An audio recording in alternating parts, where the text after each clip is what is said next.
ओम साईराम सगळ्यांना. कसे आहात तुम्ही? आय होप की तुम्ही सगळेजण खूप छान असाल. तर आज आम्ही निघालो आहे मरीन ड्राईव्हला. तर मी, माझ्या दोन्ही वहिनीच्या बहिणीची मुलं, आमची चिल्लर कंपनी आणि हे असं आम्ही सगळेजण निघालो आहे. तर इथे ना आम्ही ह्या एस्केलेटरवरती माझ्या दोन्ही वहिनी घाबरत होत्या की कसं चढायचं, म्हणजे भीती वाटत होती त्यांना. त्या कधीच गेलेल्या नाही आहेत. तरी ते मी त्यांना दाखवत होते. माझ्या मोठ्या बहिणीला त्यांच्या बहिणीचा मुलगा आणि छोट्या बहिणीला मी सांगत होते की असं चढ, तू माझा हात पकड, म्हणजे मग आपण व्यवस्थित चढू. तर मग तिने माझा हात पकडलेला, मोठ्या बहिणीचा हात त्यांच्या बहिणीच्या मुलीने पकडलेला आणि असं आम्ही निघालो होतो. तर मनूचे पप्पा मागे व्हिडिओ काढत होते आमचा. आणि फायनली आता आम्ही इथे उतरलो आहे. तर हे जे स्टेशन आहे मोनोरेलचं, हे अगदी माझ्या घराच्या जवळच आहे. म्हणजे अगदी 5 सेकंदावरतीच हे स्टेशन आहे. त्याच्यामुळे मग आम्ही विचार केला की चला ह्याच्यातूनच जाऊया. इथून माझं घर दिसतं, जर खाली वाकून असं बघितलं ना तर इथे माझं घर दिसतं. त्यामुळे घराशेजारीच आहे. तर विचार केला की चला ह्याच्याने जाऊया आपण. आणि अगदी आम्हाला वडाळा स्टेशनलाच उतरायचं आहे. तर इथे आमची सगळी चिल्लर कंपनी जी आहे ना ती खूप एक्सायटेड होती की आम्हाला कुठेतरी जायला मिळते आणि मोनोरेलने जायला भेटते. त्यामुळे सगळेजणच खूप खुश होते. तर इथे मी, माझ्या दोन्ही वहिनी, आमची सगळी चिल्लर कंपनी असं आम्ही ना कॅमेऱ्यामध्ये बघून हाय हाय करत होतो आणि खूप मजा येत होती खरं तर. आणि मनूच्या पप्पांचा ॲक्च्युली फर्स्ट टाईम आहे हे मोनोरेलमध्ये बसायचं. तर मग ते खूप एक्सायटेड होते की त्यांना बसायला बरेच दिवस झाले. ते विचार करत होते की आपण जाऊया का, मला एकदा बसायचं आहे वगैरे. तर ते कधीच मोनोरेलमध्ये गेले नव्हते. तर आम्ही विचार केला की चला आज त्या बहाण्याने त्यांना सुद्धा बघायला मिळेल. तर आम्ही सगळेजण असं गेलो होतो. आणि मनूचे पप्पा स्पेशली खूप खुश होते. मी तर, माझी तर सेकंड टाईम आहे. चला, मी तर जाऊन आले ह्याच्या आधी पण ते कधीच गेले नाहीत. आणि ते इथे व्हिडिओ काढत होते, जे जे त्यांना शूट करता येईल ते करत होते. आणि इथे फायनली आमची मोनोरेल आलेली आहे आणि आता आम्ही ह्याच्यामध्ये बसणार आहे. तर तुम्ही बघताय किती छान वाटतं. आणि ॲक्च्युली लगेच पोहोचणार होतो, त्याच्यामुळे मग टॅक्सीने न जाता आम्ही मोनोरेलने प्रवास करायचा ठरवला. तर फर्स्ट टाईम मनूच्या पप्पांची होती आणि माझी सेकंड टाईम होती. तर इथे ना आम्ही जागा शोधत होतो. ॲक्च्युली आपल्या नॉर्मल जे रेल्वे असते ना त्याच्यापेक्षा ह्याच्यामध्ये थोडीशी जागा कमी असते. तर आम्हाला इथे फायनली जागा भेटली, मला आणि माझ्या छोट्या बहिणीला. आणि त्या साईडला वहिनी आणि सगळी चिल्लर कंपनी त्यांना पकडून होती.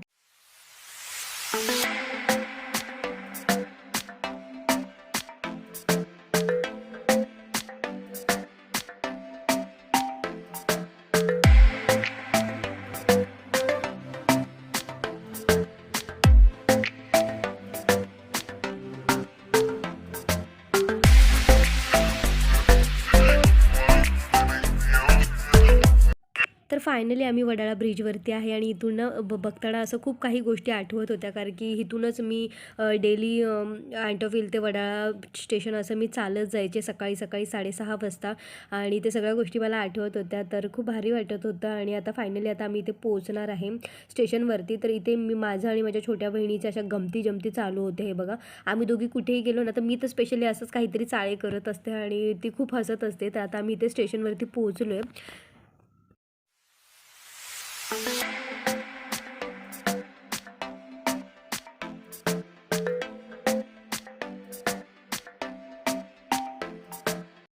तर आता इथून आम्ही उतरलो आहे. तर आता इथून आम्ही दुसऱ्या स्टेशनवरती जातो आहे. तर इथे मी यांना विचारलं की काय हो, तुम्हाला कसं वाटलं मोनोरेलमध्ये बसून? तर ते मला बोलले की काहीच मला फरक जाणवला नाही, मला काही फीलच झालं नाही पहिली गोष्ट, असं ते बोलत होते. तर मला असं वाटतं की मे बी डिस्टन्स कमी होता त्याच्यामुळे त्यांना असं काही फील नाही झालं, कारण की आम्ही पटकन उतरलो.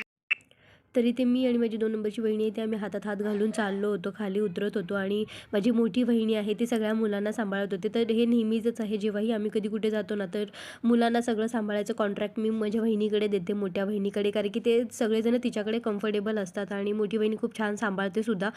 मी सुद्धा सांभाळते, पण मनू आणि समर जास्त करून त्यांच्यासोबतच असतात मोठ्या वहिनीकडे. तर मग ती सांभाळते.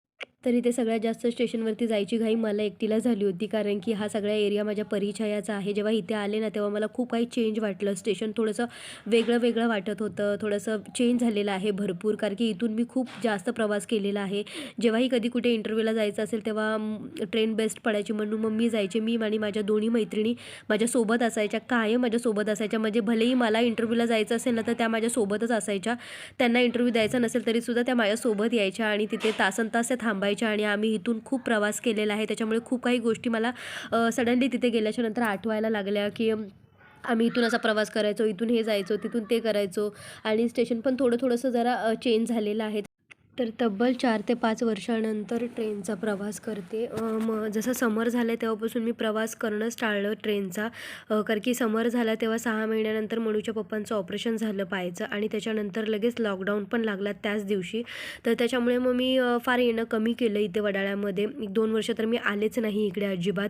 आणि जेव्हा हळूहळू जेव्हा सगळं सुधारायला लागलं, सगळं व्यवस्थित ओके झालं, तेव्हासुद्धा मनूचे पप्पांमुळे मला पॉसिबल नाही व्हायचं ट्रेनचा प्रवास. तर मी ओला कॅबच करायचे, कारण की त्यांना घेऊन ट्रेनमध्ये चढणं पॉसिबल व्हायचं नाही, कारण की त्यांचा पाय ऑलरेडी दुखायचा. त्याच्यामुळे तासनतास ट्रेनमध्ये उभं राहण्यापेक्षा आपण ओला कॅब केलेली बरे वाटायची मला. तर मी आम्ही तसं करूनच ओला कॅबमध्ये यायचो. तर ट्रेनचा प्रवास फार टाळला होता. आणि ते जेव्हा ट्रेनमध्ये चढले ना, तेव्हा खूप साऱ्या स्टेशनची नावं ऐकून आहे ना मन थोडंसं भारावून गेलं, कारण की खूप वर्षानंतर हे ट्रेनचा प्रवास करते. आणि ते जो आवाज आहे ना, तो म्हणजे नेक्स्ट स्टेशन तुमचं हे येणार आहे, नेक्स्ट स्टेशन तुमचं ते येणार आहे, ते आवाज ऐकून आहे ना मन थोडंसं कुठेतरी भारी वाटायला लागलं होतं मनामध्ये कुठेतरी, की चला बाबा आपण फायनली ट्रेनमधून प्रवास करतोय. आणि इथे ट्रेनमध्ये काहीतरी यांचं वेगळंच चाललं होतं. हे कोण होते आय डोंट नो, मला माहिती नाही. आणि ते मनू रडत होता की त्याला ना खिडकीच्या साईडला बसायचं होतं. आणि मला असं झालं होतं की यार मी खूप वर्षानंतर प्रवास करते, तर थांब जरा मला थोडासा फील घेऊ दे. तर आता फायनली आम्ही इथे CSTला पोहोचलो आहे. तर खूप भारी वाटलं ह्या CSTला कितीतरी वर्षानंतर. म्हणजे माझं जसं की कॉलेज सुटलं तेव्हापासून मी आलेच नव्हते CSTला, कधीच नाही आले. आणि त्याच्यानंतर म्हणजे मी खरं सांगते की म्हणजे मला इतकं भारी वाटायला लागलं की खूप वर्षानंतर स्टेशन वगैरे CST बघायला भेटलं. आणि तर इथे पोहोचल्याच्या नंतर इथे तुम्ही बघू शकता की अयोध्येचं पूर्ण डेकोरेशन इथे केलेलं आहे. म्हणजे पूर्ण CST स्टेशनला त्यांनी पूर्ण छान असं सजवून टाकलं होतं. तर ते मी तुम्हाला येताना नक्की दाखवेल की तिथे काय काय नक्की केलं होतं ते. कारण की मी पटकन आम्हाला बाहेर निघायचं होतं, तर आम्ही तिथून लगेच बाहेर आलो. आणि आमच्या समोर पोलिसांची गाडी होती, जे लिहिलं होतं आझाद मैदान. आणि ती गाडी, त्याच्या गाडीलाच आम्ही पुढे पुढे जात होतो, त्या गाडीलाच फॉलो करत होतो. आणि जस्ट आम्ही आता पुढे निघालो आहे. तर इथे ना आम्ही 2 टॅक्सी केली होती. एक ज्याच्यामध्ये आम्ही अर्धी जणं बसलो होतो आणि दुसऱ्या टॅक्सीमध्ये अर्धी जणं असं आम्ही बसलो होतो. आणि हे जे काका होते, जे टॅक्सीवाले होते, ते इतके छान गाईड करत होते ना आम्हाला, म्हणजे सिरियसली खूप भारी वाटत होतं की ते आम्हाला सांगत होते हे इथे आहेत, ते इथे आहे. प्लस इथे पण बघू शकता तुम्ही, इथे सगळं अयोध्येचं सगळं चाललेलं आहे. आणि इथे ना भंडारा होता, ॲक्च्युली मोठा भंडारा होता इथे. आणि ते सगळेजण जेवत होते. तर इथे सगळेजण हे असं म्हणजे पूर्ण रस्त्यावरती सगळेजण होते. आणि मला ॲक्च्युली असं वाटलं की कपड्यांच्या दुकानाचं म्हणजे इथे खरेदीसाठी वगैरे लोकं आली असेल, बट ॲक्च्युली वेगळं काहीतरी होतं. तिथे भंडारा होता आणि तिथे खूप लोकं जमली होती. तर इथे समोरच कुठेतरी ना काला घोडा म्हणून एक हे आहे तिथे.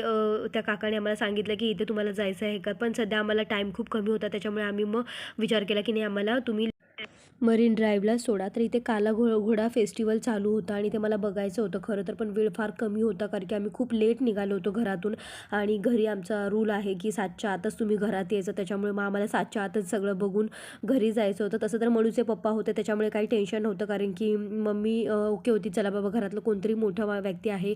आणि त्याच्यामुळे मग मम्मी ओरडली नसती. पण आमच्या घरातला रूल आहे की 7च्या आतच तुम्ही सगळ्यांनी घरात यायचं, कुठेही जावा तुम्ही 7च्या आत घरात पाहिजे आमच्या.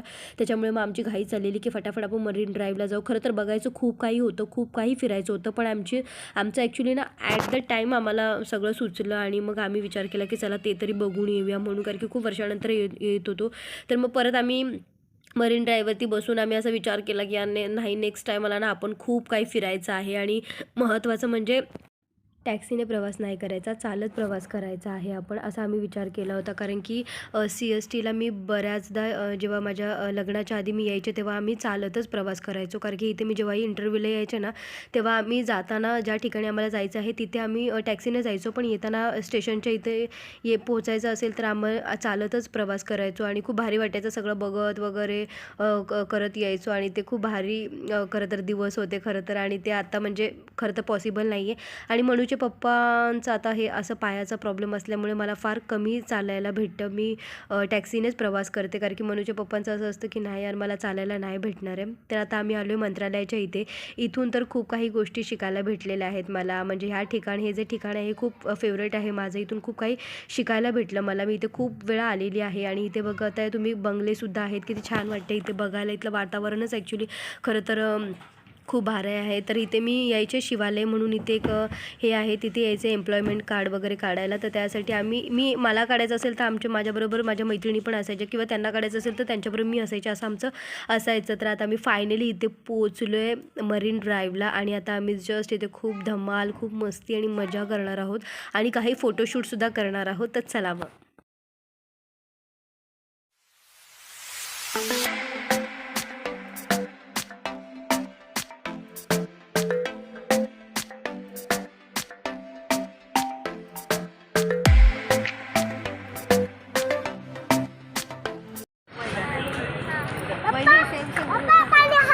हो तेव्हा पण म्हणायचं त्याच दिवशी आम्ही इकडे पण गेलतो पण काय असं सांगायचं. तुम्हाला लोकेशन टाकतो मला जरा तुमचा मोबाईल. तर आता फायनली आम्ही इथे पोहोचलो आहे मरीन ड्राईव्हला आणि इथे बरीच लोक व्हिडिओ काढत होते, काही लोक फोटोशूट करत होते आणि मी देखील तेच करत होते. तर इथे मनूचे पप्पा ना फायनली त्या साईडला तोंड करून बसले होते जिथे पाणी आहे आणि या साईडला वहिनी दोघी बसल्या होत्या आणि इथे मी व्हिडिओ काढत होते आणि इथे बरीचशी लोक व्हिडिओ काढायलाच येतात, फोटोशूट करायला येतात आणि इथे मी सुद्धा तेच करत होते आणि मी मनूच्या पप्पांना बोलत होते की तुम्ही फोन ठेवा आणि त्यांचं फोनवरती चाललं होतं कारण की जे वहिनीच्या जे बहिणीची मुलं आहेत ती लोक आमचं थोडंसं मिस झालो आम्ही. ते लोक पुढे उतरले आणि आम्ही मागे उतरलो. तर मुलीचे पप्पा त्यांनाच कॉन्टॅक्ट करत होते की तुम्ही इकडे या, आम्ही इथे बसलेलो आहे वगैरे आणि ते लोक येत होते. तर इथे बघताय तुम्ही सूर्य मावळतोय आणि हे वातावरण बघायला इतकं जबरदस्त वाटत होतं आणि संध्याकाळची वेळ होती त्याच्यामुळे आणखीनच खूप भारी वाटत होतं आणि जसजशी संध्याकाळ होत होती ना तशी थंडीसुद्धा वाजत होती कारण की आम्ही समुद्राच्या किनारीच बसलेलो त्याच्यामुळे आणखीन थंडी वाजायला लागली होती आणि खूप भारी वाटत होतं बघायला. मुलीच्या पप्पांचा फर्स्ट टाईम आहे कारण की ते कधीच आले नाही इकडे. पण मी जेव्हा इंटरव्ह्यूला वगैरे यायचे तेव्हा मी ह्या साईडला येऊन जायची, मी बसायची, निवांत वेळ मी स्वतःसाठी घालवायची आणि मी नेहमी स्वतःला वेळ देते, स्वतःशीच जास्त करून मी गप्पा वगैरे मारत असते आणि स्वतःला मी भरपूर वेळ देते नेहमी. स्वतःला ओळखणं हे खूप गरजेचं असतं. तर या ठिकाणी येऊन तुम्ही हे करू शकता, शांत ठिकाणी समुद्र ठिकाणी बसून अगदी स्वतःला वेळ देऊ शकता तुम्ही आणि आम्ही इथे तेच करत होतो. तर इथे मी माझ्या दोन्ही बहिणी आम्ही बसलो होतो. ह्या दोघी तर फर्स्ट टाईमच आल्या होत्या आणि इथे ह्या दोघी पण म्हणजे बघताय तुम्ही कसे एकदम शांत एकदम टक लावून आम्ही त्या समुद्राकडे बघत होतो.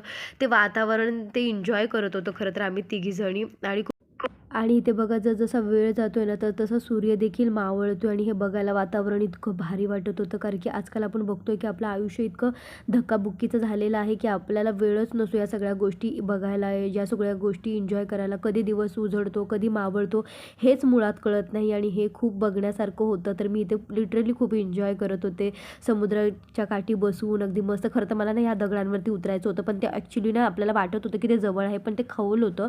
तर त्याच्यामुळे मग विचार केला की नको बाबा आपले हाईट कम फाईट जादा आहे, उगाचच काही नको लफडा करायला. तर इथे मी तर हे एन्जॉय करत होते. इथे म्हणून समोरसुद्धा खूप एन्जॉय करत होते आणि हे वातावरण तुम्ही बघताय किती भारी वाटत होतं. इथे बोट वगैरे येत होती आणि इथे आमचा जो शाहरुख खान इथे तयार झाला होता म्हणजे आमचा हर्षू इथे शाहरुख खानची पोज देत होता इथे मध्ये आधी येऊन आणि मी लिटरली इथे खूप भारावून गेले होते. खरं तर माझ्या दोन्ही बहिणी पण इथे एकदम शांत त्या दोघींना वाटत होतं कारण की आपण आपलं थोडंसं बिझी शेड्यूलमधून थोडासा वेळ काढला पाहिजे, थोडंसं कुठेतरी फिरायला गेलं पाहिजे, कुठेतरी माइंड फ्रेश केलं पाहिजे. तर हे या दोघी आज एन्जॉय करत होत्या. मी तर नेहमी जाते म्हणा पण माझ्या दोन्ही बहिणींना फार असं जायला भेटत नाही आणि इथे कारण की ते सगळेजणच बिझी असतात त्यामुळे मग त्यांनाही वेळ भेटत नाही यायला. आणि इथे तुम्ही बघता एक जोडपं आहे, आजी आजोबा आहे, ते मस्त हातात हात टाकून एकदम फिरतायत वगैरे आणि ते भारी वाटत होतं बघायला. इथे लिटरली एक गोष्ट खूप छान असते की इथे तुम्हाला कोणी बघत नाही वगैरे काय नाही, तुम्ही काही जरी केलं तरी त्याच्यामुळे खूप भारी वाटते इथे या मुंबईमध्ये खरं तर. आणि खूप एन्जॉय करत होतो आम्ही हे सगळ्या गोष्टी आणि आता आम्ही लिटरली घरी निघालो होतो कारण की आम्ही बराच वेळ इथे टाईम एक्सपेंड केला होता. मी माझ्या वहिनींनी आम्ही सगळ्यांनीच ॲक्च्युली आम्ही खूप सारे फोटो वगैरे सुद्धा काढले, खूप एन्जॉय केली खरं तर.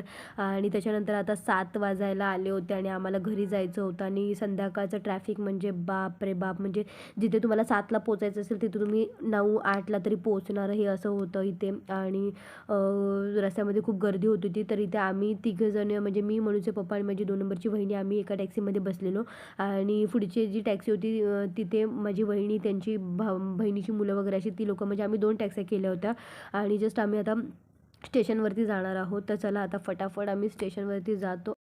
तर आता फायनली आम्ही पोहोचलो CST स्टेशनला आणि तुम्ही बघताय की किती सुंदर वाटतं हे स्टेशन बघायला. इतकं लाईटिंगने भरलेलं होतं ना, वाव, म्हणजे बघायला अक्षरशः खूप म्हणजे भारी वाटायला लागलं होतं इथे. आणि इथे खूप जण फोटोशूट करत होते आणि आम्ही देखील शूट करत होतो इथे फोटो आमचा. तर माझी बहिणीची जी गाडी आहे ती अजून आली नव्हती, तोपर्यंत मग आम्ही विचार केला की चला फोटोशूट करून घेऊया. तर आता फायनली आम्ही स्टेशनच्या आतमध्ये आलो आणि आतमध्ये गेल्याच्या नंतर आम्हाला कळालं की इथे खूप भली मोठी अशी अयोध्येची रांगोळी काढलेली आहे, मंदिराची रांगोळी काढलेली आहे. आणि इथे बरीचशी लोक इथे व्हिडिओ शूट करत होते, काही लोक फोटोशूट करत होते.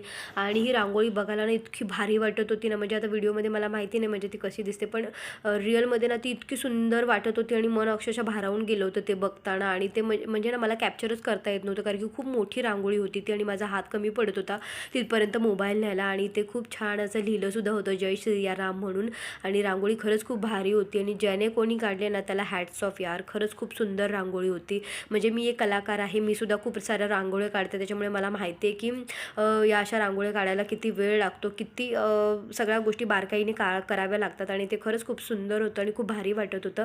तर तिथून मग आम्ही थोडंसं बाहेर आलो एक अपोजिट साईडला आणि तिथे मग आम्ही काहीतरी खायला गेलो, कारण की सगळ्यांनाच भूक लागली होती. आणि विचार केला की चला स्टेशनच्या इथे गेल्याच्यानंतर आपण काहीतरी खाऊ. तर आम्ही सगळ्यांनी वडापाव घेतला, जो की आमच्या सगळ्यांचा फेवरेट आहे. आणि ते वडापाव आम्ही भरभरून खाल्ले मस्तपैकी. आणि आता आम्ही फायनली वडापाव खाऊन झाल्याच्यानंतर स्टेशनच्या इथे आलो आहे आणि आता आम्ही निघालो आहे परत घरी. तर इथे ना आम्ही म्हणजे आमची ट्रेन आली होती आणि इथे मनू आणि समर्ना ट्रेनच्या इथे पळत होते, तर मी त्यांना आवाज देत होते की तुम्ही थांबा म्हणून.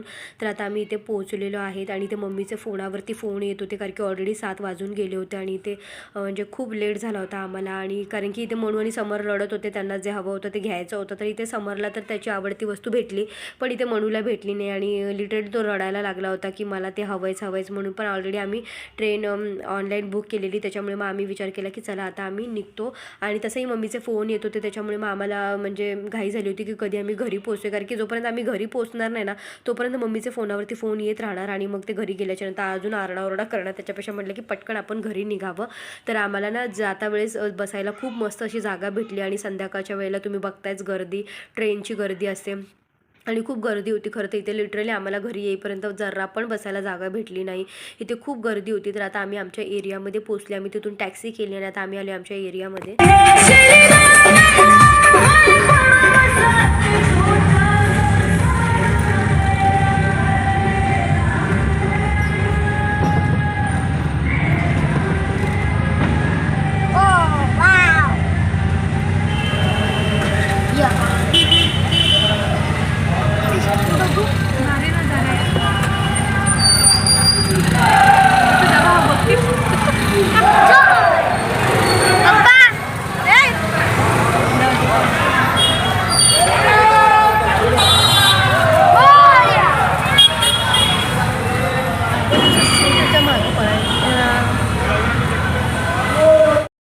तर जस्ट आम्ही एरियामध्ये उतरलो आणि तुम्ही बघताय की किती गजबज चालू आहे एरियामध्ये, डीजे वगैरे लागलेले आहेत, सगळीकडे श्रीरामाचा जयघोष चालू आहे. खूप मजा वाटत होती, खूप भारी वाटत होतं.